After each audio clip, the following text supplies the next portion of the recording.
সেদিন রাধে দয়া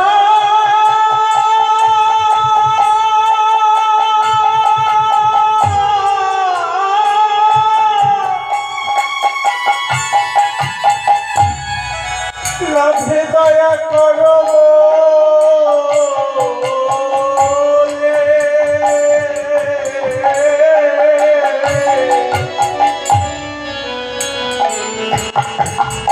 সেদিন ভক্তের দারে দারে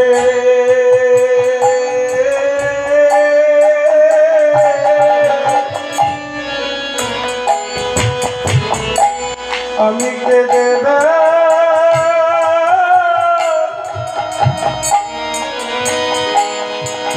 ও কেঁদে বেড়া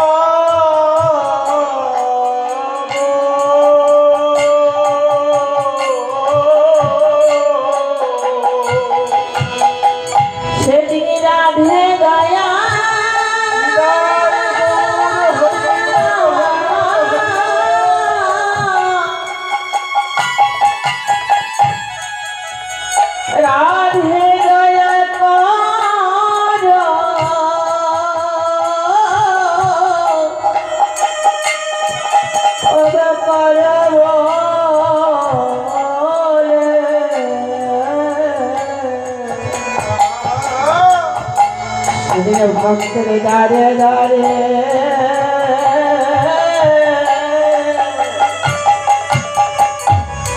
আমি কেঁদে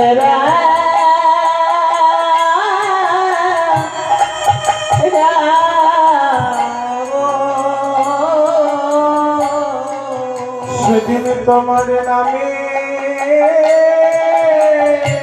ভান্ড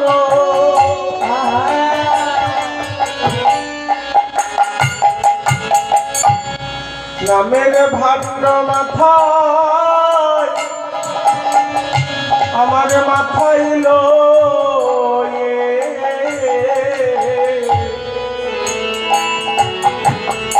ভক্তের দারে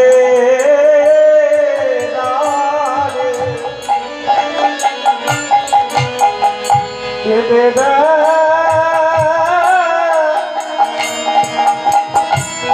কেঁদে বেড়াবো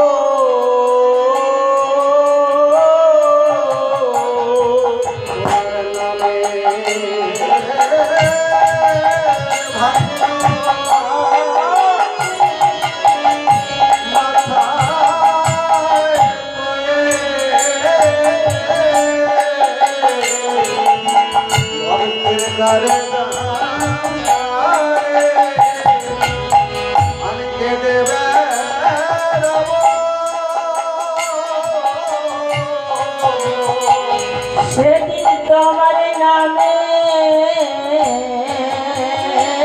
ভান্ড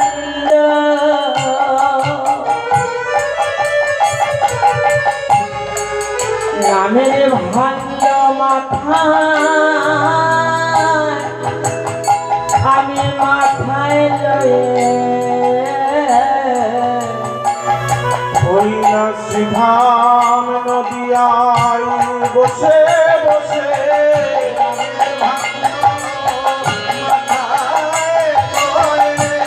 সিধাম নদিয়ায় বসে বসে তোমার নামের ভান্ড মাথায় লয়ে সিধাম নদিয়ায় বসে বসে নামের ভান্ড মাথায় লয়ে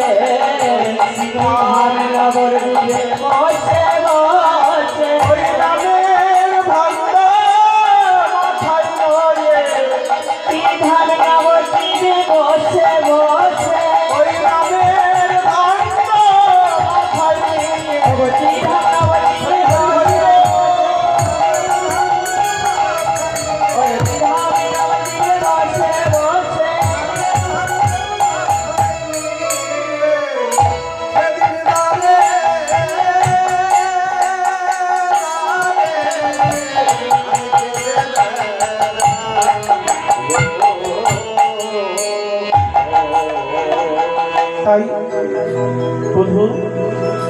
আর কাউকে দেখো।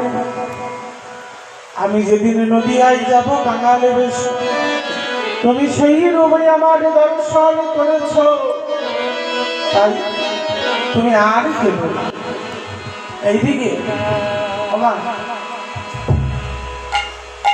গৌর হরিয়ামা নিদ্রায় আছো, কারণ সারাটি নিশি পারিষদ অন্তরঙ্গ ভক্তগণকে সঙ্গে নিয়ে শিবাসাঙ্গিনায় বসে বসে হরিনাম কৃষ্ণ নাম করেছে।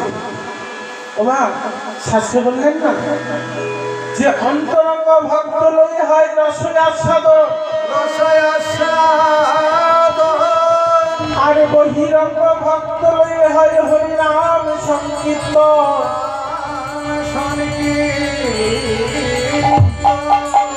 তাই অন্তরঙ্গ ভক্তগণকে নিয়ে প্রভু আমার হরিনাম। অন্তরঙ্গ ভক্তগণ কজন ছিলেন না? অন্তরঙ্গ ভক্তগণ ছিলেন 3.5 জন। ওমা 3.5 জন বললে বলতে পারতেন যে 4 জন, একজনকে অর্ধেক বলতেন।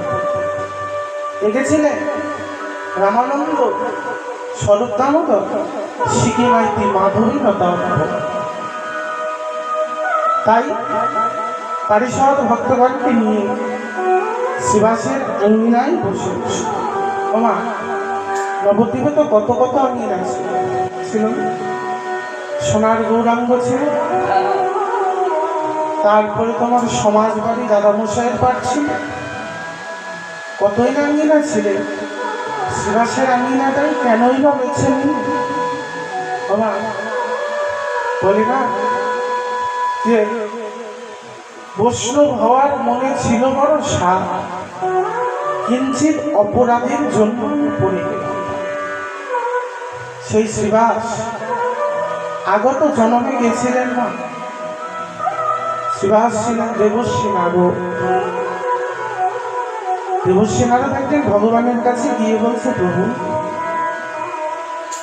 এ জগতে তোমার সবচেয়ে বড় ভক্ত কে? মনে মনে অহংকার করে দেবশ্রী নারদ বলেছিল, প্রভু আমি জানি যে আমার চেয়ে বড় ভক্ত আর কে। তৎক্ষণাৎ দেবশ্রী নারদকে ডেকে বলেছিল, নারদ এই যে তোমার হস্তে আমি তৈল ঢেলে, এই তৈলটি নিয়ে তুমি গোটা বৃন্দাবন, ব্রহ্মলোক, ইন্দ্রলোক, নরলোক সকল কিছু পরিক্রমা করে তুমি আমার সঙ্গে এসে, কথা মতো সকল কিছু পরিক্রমা করে যেই না ভগবানের সম্মুখে এসে দাঁড়িয়েছে, ভগবান বলছেন, আরো এই যে তোমার যে আমি এত বড় একটি পরীক্ষা দিলাম, তুমি কতবার আমার নাম নিয়েছ? নারদ বলছে, প্রভু তুমি যে আমায় কর্ম দিয়েছো, যে আমায় পরীক্ষা দিয়েছো, আমি তৈলই সামলাবো না তোমার নাম নিব? তৎক্ষণাৎ ভগবান শ্রীকৃষ্ণ বললেন, নারদ তুমি ভক্ত হতে পারো, তুমি বৈষ্ণব হতে পারো, কারণ তোমার মনে এখনো আমার আমিত্ব রয়েছে। তাই তুমি যদি বৈষ্ণব হতে চাও, শিগগিরই চলে যাও ধরার মাটিতে, সেখানে গিয়ে তুমি সাধুগুরু বৈষ্ণব সঙ্গ করে তাদের কৃপা লাভ পেয়েও তুমি বৈষ্ণব হলেও হতে পারো। তাই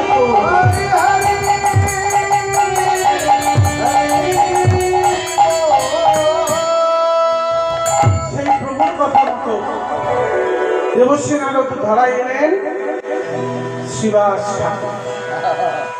যারা কিনা সদাই গৌর নৃত্য করে,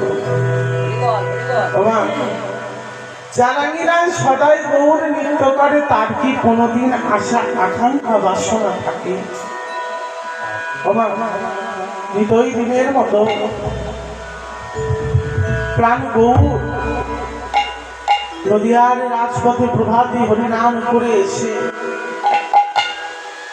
সেই শিবাসের আঙ্গনায় বসে বসে হরিনাম করছে। হরিনাম করতে করতে এইদিকে অন্তর্মহলে শিবাসের একমাত্র পুত্র, তার একমাত্র স্ত্রী মালিনী দেবী সন্তানকে আঁকড়ে ধরে বসে আছে। সন্তান অসুস্থ। দেখতে দেখতে মালিনী দেবীর সন্তানটি তার দেহ থেকে এহলোক থেকে পরলোকে গমন করবার জন্য তৈরি হল। এখানে রূপ দর্শন করে মালিনী দেবী কাঁদছে। শিবাস বাহির হইতে দৌড়ে এসে বলছে, মালিনী তুমি এমন করে কেঁদো না মালিনী। তুমি যে যেমন করে কাঁদছো তাতে যদি আমার প্রভুর নামের দেখা পায়। দেখতে দেখতে মালিনীর সন্তানকে পরলোকে দেখা করবে। সন্তান হারা চোখে মা বসে বসে কাঁদছে। বাবা একবার কথা বল, একবার কথা বল। দৌড়ে এসে মালিনী শিবাস বলছে, মালিনী অমন করে কেঁদো না মালিনী। তুমি যেমন করে কাঁদছো তাতে যদি আমার প্রভুর নামে দেখা ঘটে। অন্তর্যামী ভগবান অন্তরে যিনি বলছে, শিবা বাহিরে কি কোনো ভক্ত আছে? ও বুঝি আমার নামের প্রেমে সে কাঁদছে। শিবা করজনে কেঁদে কেঁদে বলছে, প্রভু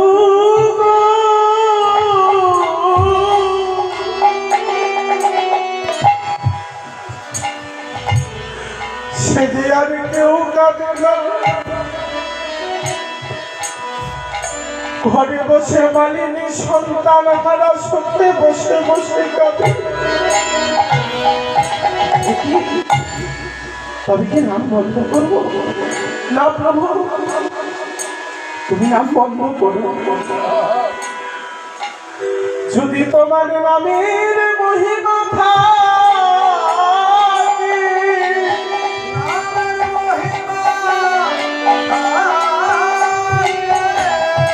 যদি তোমার চরণ ধুলার গুণ থাকে,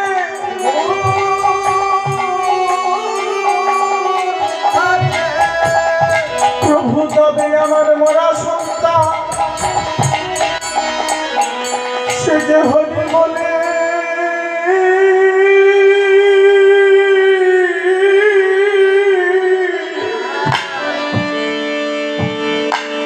হরি বলে জেগে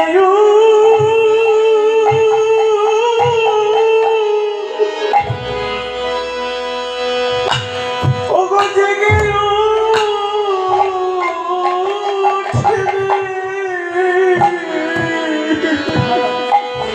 হরি বলে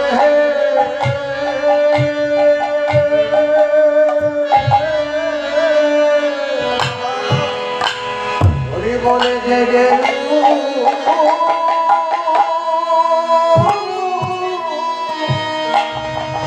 জেগে উঠি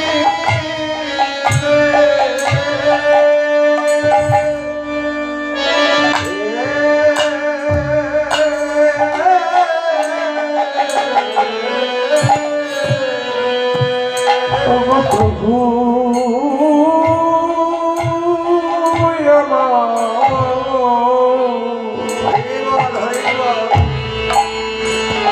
সে যে হরি বলে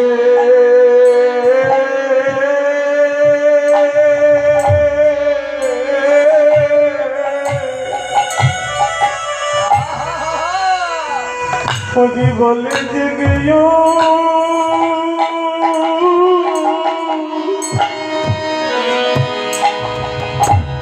ওগো জেগে উঠি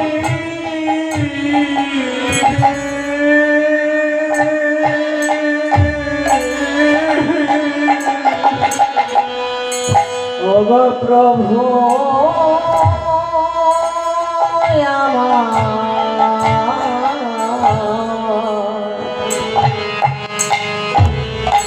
সে যে হরি বলে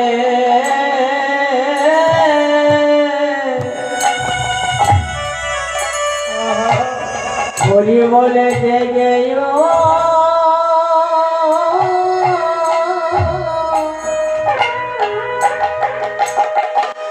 জেগে উঠি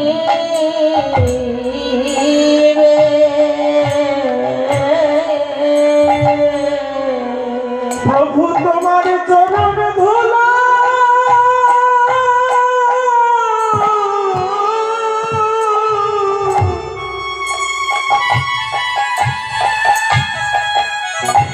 ওই চরণ ধুলার যদি গুণ থাকে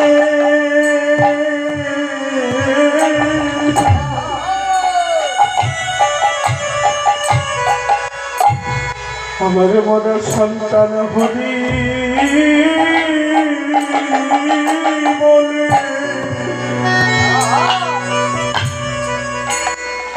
হরি বলে জেগে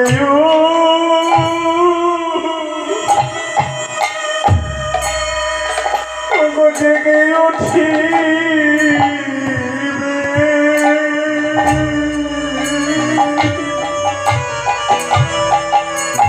প্রভু গো তোমার চরণ ধুলা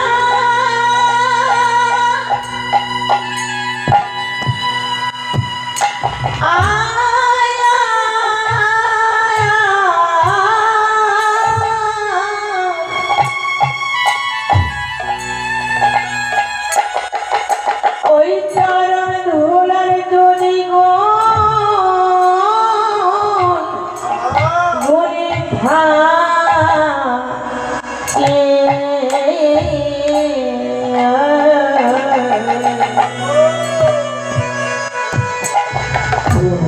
আমার মরা সন্তান হরি বলে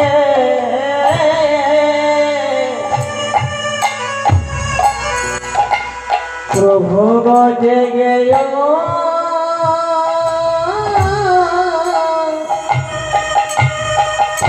জেগে উঠি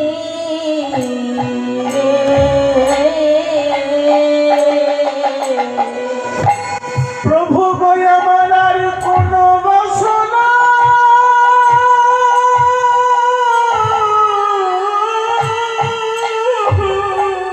নিতাই গৌর হরি বল হরি বল কোনো বাসনা নাই গো মনে। হা হা প্রভু সেদিন আমার মোরা সন্তান হরি বলে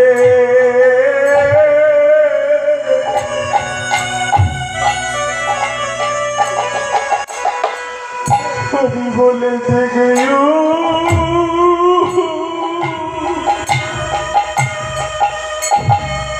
জেগে উঠি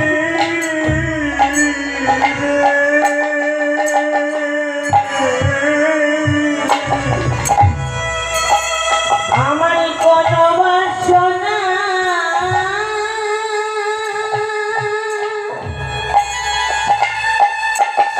কোনো বাসনা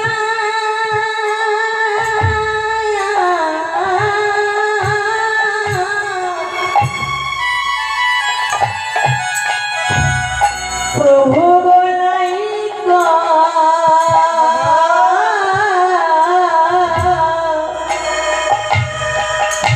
আমার নায়ের মনে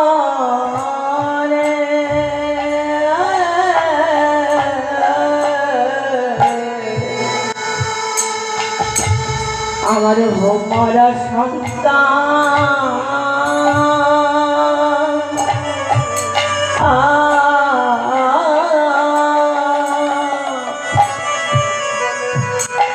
জেগে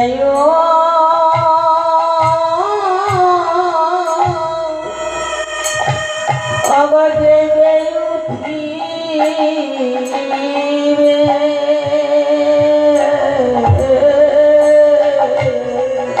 প্রভু গো তুমি শিবা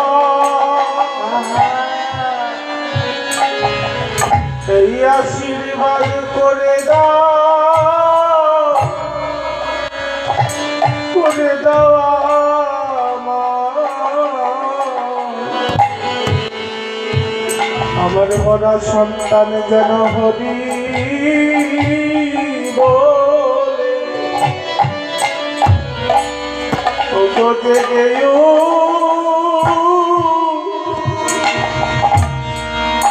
ওগো জেগে উঠিবে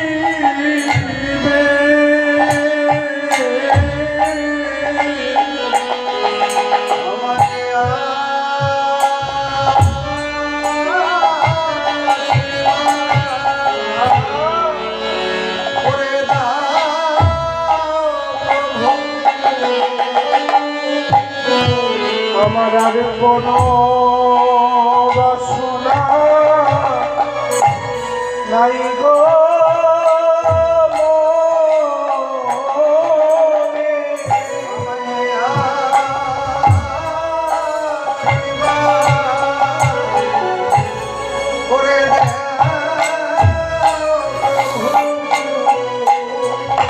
আমার আর কোনো বাসনা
আমার আর কোনো বাসনা তুমি এই আশীর্বাদ করো তোমার ওই চরণ ধুলার যদি গুণ থাকে তোমার নামের যদি দাহিক শক্তি থেকে থাকে তবে আর কিছু নয় আমার মরা সন্তান যেন হরি বলে জেগে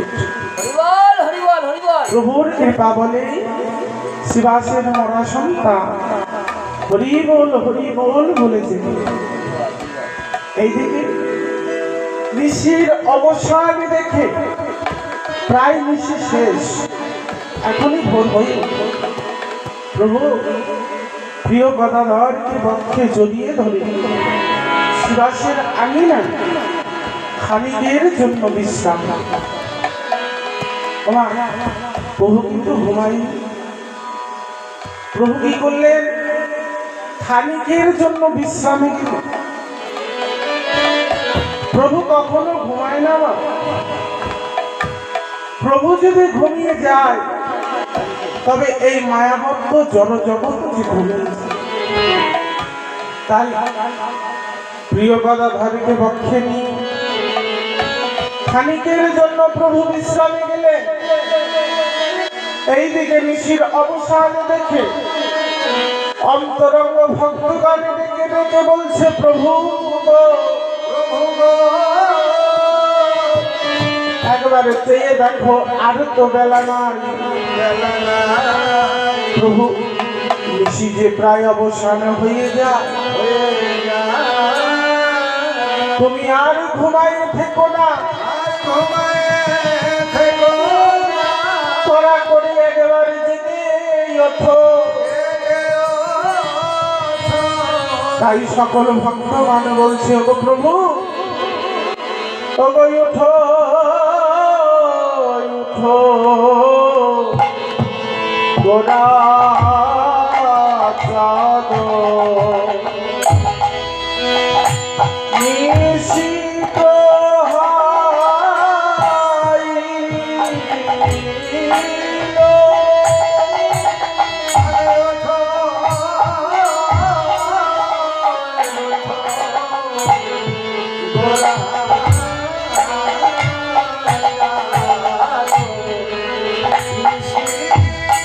Oh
ওরে নবী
ভক্তজনার আকুল ডাকে ভ্রমরগণের ঝংকারে, কোকিলগণের কুহু কুহু কলরবে প্রভু আমার কাঁচা ঘুম থেকে জেগে উঠল। ওমা, ঘুমটা কি হলো গো? খানিকের জন্য বিশ্রামই গিয়েছে।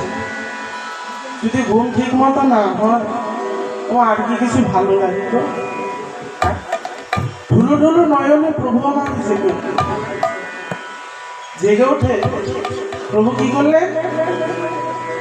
জেগে ওঠা মাত্রই পারিষদ যে বহিরঙ্গ ভক্তগণ তাদেরকে সঙ্গে করে নিয়ে বলছে, ও চলো চলো তড়া করে ছুটে চলো, নদিয়ার বাসী যে তারা সকলে ঘুমিয়ে আছে, তাদেরকে তো জানাতে হবে। হ্যাঁ? চলো তড়া। তাই প্রভু আবার কি করলেন? প্রভু ওই বহিরঙ্গ ভক্তগণকে নিয়ে আবার হরিনাম করতে করতে নদিয়ার রাজপথ দিয়ে বাহির। নদিয়াবাসীকে বলছে, জেগে ওঠো, আর ঘুমাইয়ে থেকো না। দেখো দেখো সুখের নিশি প্রভাত হলো, তারা করে জেগে ওঠো। জেগে উঠে বদন ভরি একবার হরিনাম করো। তাই কি বললে? ভজ গৌরাঙ্গ লহ গৌরাঙ্গ কহ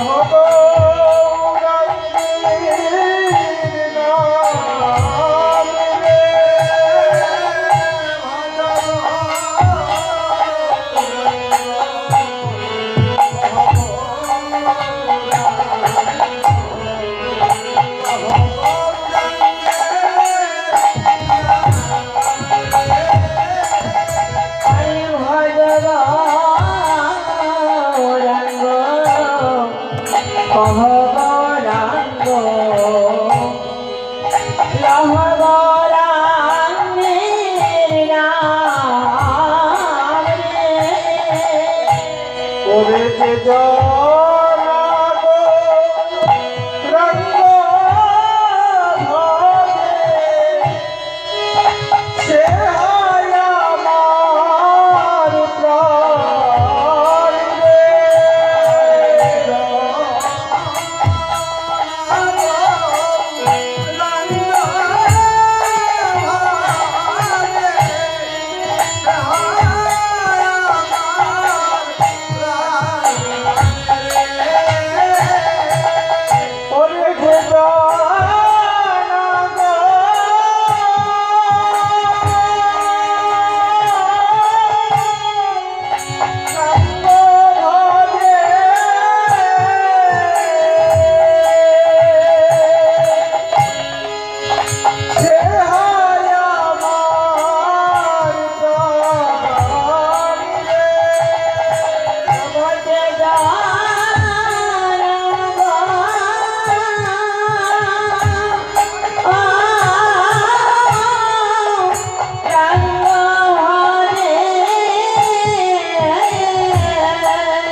পারিষদ নদিয়ার বাসীকে জেগে উঠে ওমা জেগে উঠে এইদিকে ভক্তগণকে সঙ্গে নিয়ে যখন পুনরায় সেবা সঙ্গে নিয়ে ঘুম থেকে উঠে প্রভু আমার মৃদুস্বরে বদনখানি মলিন করে দিয়ে বসে ওমা ঘুম থেকে উঠলে দেখবে কথা বলতে ইচ্ছে করে চুপটি করে এক জায়গায় বসে তেমনি মহাপ্রভু ঘুম থেকে উঠে ধুলো ধুলো নয়নে নয়ন দুটো লাল হয়ে গিয়েছে ঘুম তো হয়নি সারা নিশি হরিনাম করলো হরিনাম করা মাত্রই যখনই নিশি অবসান প্রভাত হয়ে আসবে খানিকের জন্য গদাধরকে বক্ষে নিয়ে প্রভু আমার বিশ্রামে যাওয়া মাত্রই ভক্তগণ প্রভুকে জাগিয়ে তোলা মাত্রই প্রভু আবার নদিয়াবাসীকে জাগানো মাত্রই সকল ভক্তগণ প্রভুর চাঁদ বদন মলিন পানে চেয়ে আছে কেন ওমা প্রভু যেন কিছু বলতে গিয়ে কিছু বলছে কারণ তাই শাস্ত্রে বললেন দেখো দেখো কহইতে কহইতে গদ গদ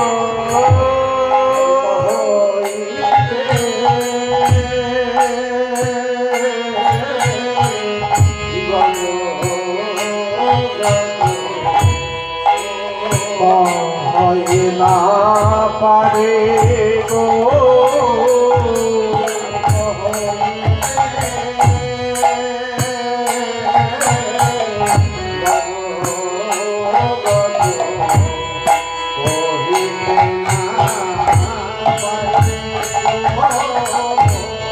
চিরজন্ম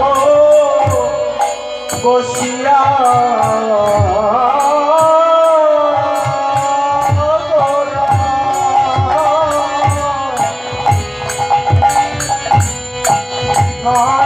চলো ভাই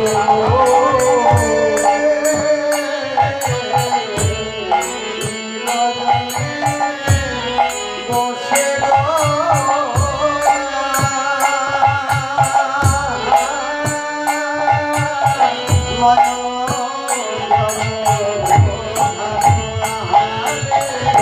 ভেসে যায় ভেসে যায় আরে ভেসে যায় ভেসে যায়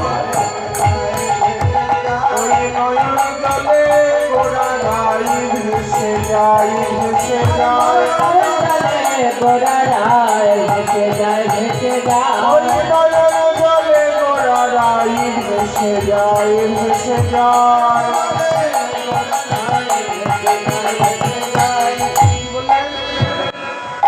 কহইতে কদ কদ কহিতে না পারে নিরজনে বসিয়া নয়ন জল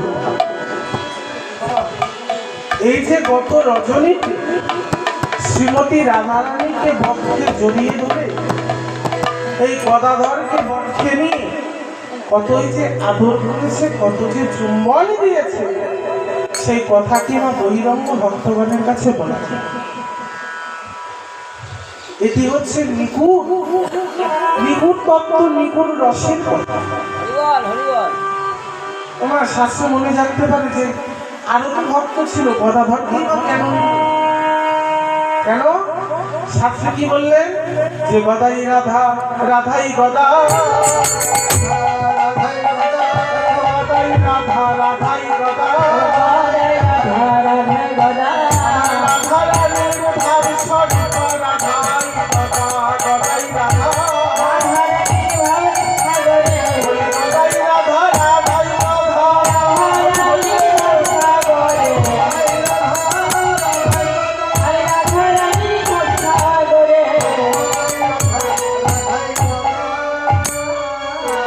কারণ গদারানী তো রাধা আর রাধারানী তো গদাধর। কারণ ওই যে বলেছে না, স্বভাব বদলায় কিন্তু কোনোদিনও অভাব বদলায়, তাই না?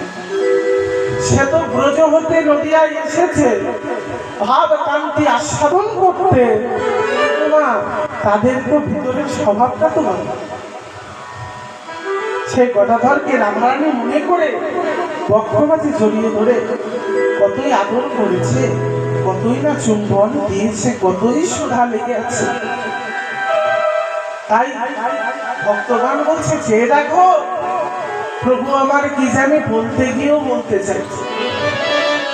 তাই বললেন না কহইতে, মানে বলতে গিয়ে প্রভু আর বলছে কহইতে কত কত কহয়ে না পারে, কহয়ে না পারে, নীরজনে বসিয়া গোড়া নয়ন জল ধারে, নয়ন জলে ধারে। বলতে না পেরে মনের দুঃখ মনে রেখে প্রভু আমার নিরজনে বসে বসে কাঁদছে, নিরজনে বসে কাঁদছে। দেখবেন না মনের কথা, অন্তরের কথা, অন্তরের মানুষ মিলে কথা কাউকে বলে। শাস্ত্র বললে যে কথা কহিও স্থানকাল পাত্র বুঝে কথা বলে, তাই না? দেখবেন না কথায় আছে না ব্যথার ব্যথি দিবি, এই ব্যথার কথা অন্য কেউ বুঝে। যে তোমার ব্যথার সমব্যথী তাকে তুমি কথা বললে সে তোমার কথার মান রাখবে, কথার মর্যাদা। তেমনি গৌরহরি বসে বসে কাঁদছে, নিরজনে বসে বসে কাঁদছে। শাস্ত্রে বললে নিরজনে বসিয়া করা নয়ন জলধার। বলছে দেখো প্রভুর নয়ন ধারাই জগৎ ভেসে যায়, এই জগতে ভেসে যায়। বাবা দেখে যেন কি মনে হয় জানো, আমরা তো জানি জলে কমল থাকে, কমল থাকে। আমরা একই দেখছি জানো, দেখি কমলে জল, কমলে জল, দেখি কমল কমলে আমরা জানি জলে কমল,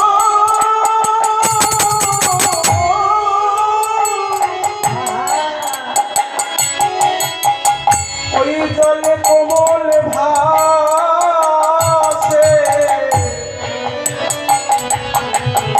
আমরা দেখি কোমলে জল, কোমলে জল, জানি জলে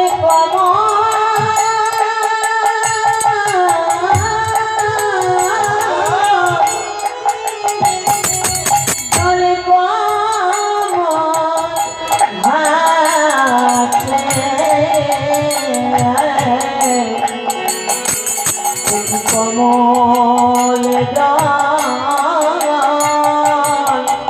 এই কমলে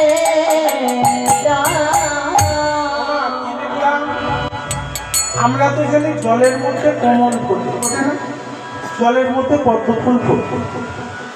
আর আমরা এখন কি দেখছি যে না কোমলের মধ্যে জল, কারণ গৌর সর্বস্ব বদনখানি তো কোমল। গৌর অঙ্গ খানি তো কোমল। শাস্ত্রে ভাবাবিশ্ব পদকর্তা বলেন, চেয়ে দেখো গোরার নয়ন কোমল হইতে জল বদন কোমলে পড়ে, আবার বদন কোমল হইতে জল বক্ষ কোমলে পড়ে।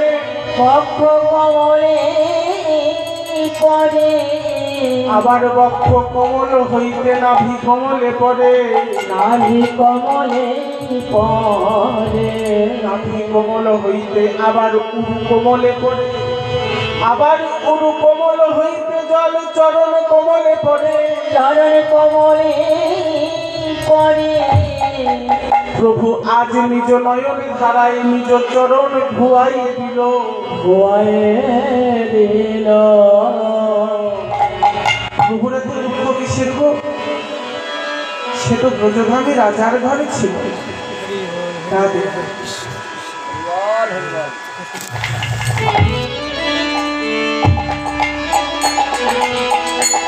সে তো ব্রজধামী রাজার ঘরে ছিল, তারা তো কিসের অভাব গো? তার তো কোনো অভাব ছিল। তবে তার কি দরকার বললো যে নদিয়ায় কাঙাল ভেসে এলো?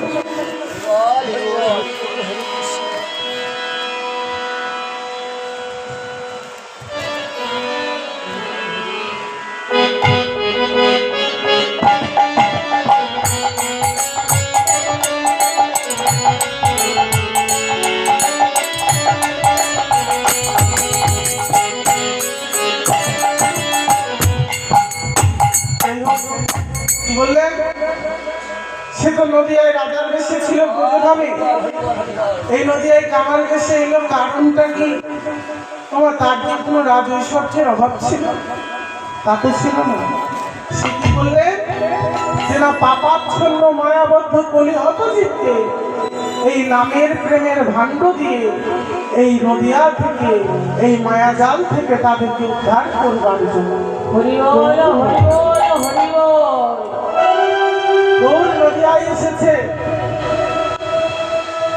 তাই সে তো নিজের জন্য কোনোদিনও কাঁদে নাই, সে কাঁদছে কারণে জানো এই মায়াবদ্ধ কলিহত জীবের মলিন বদন দর্শন করে। দর্শন করে আজ ভক্তের লাগি ভগবান বসে বসে কাঁদে। বসে বসে কাঁদে। বাবা ভক্তের লাগি ভগবান বসে বসে কাঁদছে, এমন করে কাঁদছে যেন নয়নে ধারায় নদিয়া যেন ভেসে যায়। তাই কি বললেন না? শান্তিপুর ডুবু ডুবু নদী ভেসে যায়, কোন ভাগিয়া ঢেউ আসিয়া লাগিল তোরার গায়।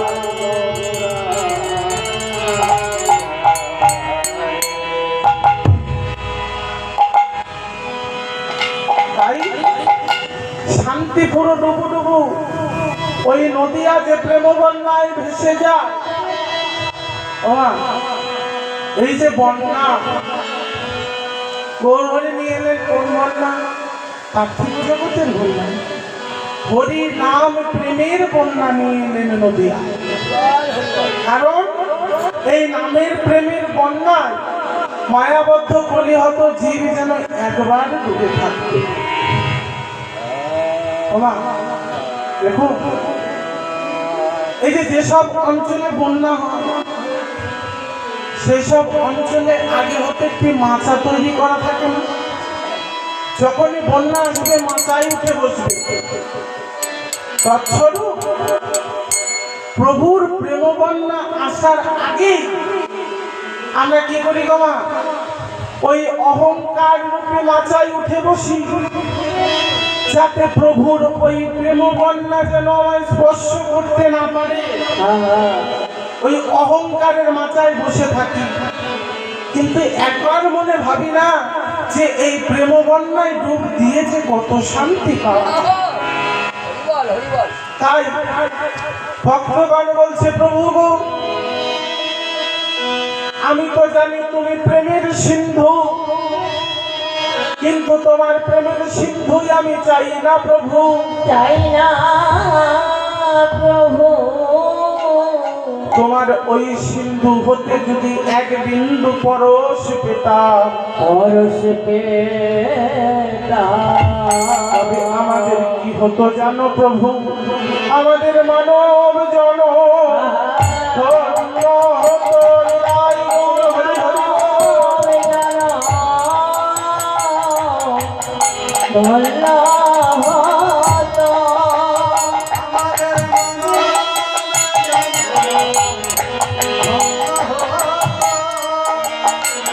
তোমাদের ওই বিন্দু হতে এক বিন্দু পরশ পেলে মানব জন আমাদের ধন্য হতো। এই বিন্দু হতে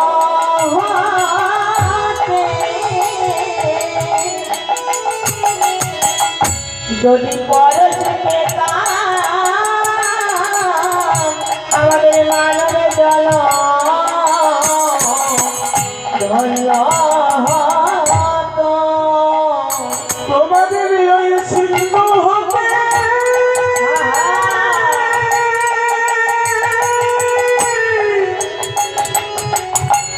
এক বিন্দু পরশ পেতাম, আমাদের মন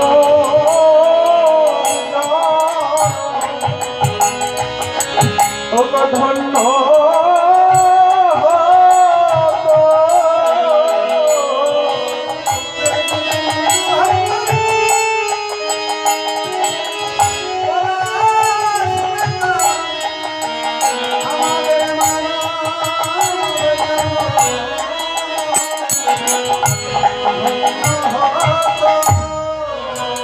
তোমাদের বিন্দু হতে যদি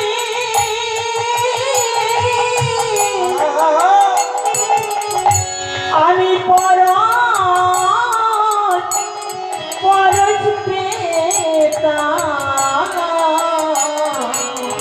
আমাদের মানব জন ধন্য হতো। আমাদের মানব জনম ধন্য হতো। আমাদের মানব জনম ধন্য হতো। কিন্তু হতে পরশ মানব জনম ধন্য, কিন্তু হতে পরশ পেতাম, আমাদের মানব জনম আমাদের ধন্য হতো। প্রভু, তুমি তো এই জড়জগতের প্রেমের সিন্ধু, সিন্ধু চাইনি। যদি এক বিন্দু পরশ পেতাম, তবে আমাদের মানব জনমখানি ধন্য হতো। ওমা, সারাটি জীবন তো আমার আমিতেই ঘুরবে। আমার গাড়ি, আমার বাড়ি, আমার পুত্র, আমার পরিজন, আমার সংসার। কিন্তু ওরে পাপাচারী দুরাচারী মন, একবার ভেবে দেখলি না আমি কাকা আর কেই বা? বাবা, এ জগতে তুমি বাকা আর তোমারই বাকি আছে একমাত্র সুজন বন্ধু গোবিন্দ বিনে এ জগতে আপন। নিজের পুত্র বলো, সন্তান বলো, পরিজন বলো, স্বামী বলো, স্ত্রী বলো, সেদিন মা ওই পরপারের সঙ্গের সাথে তোমার কেউ হবে।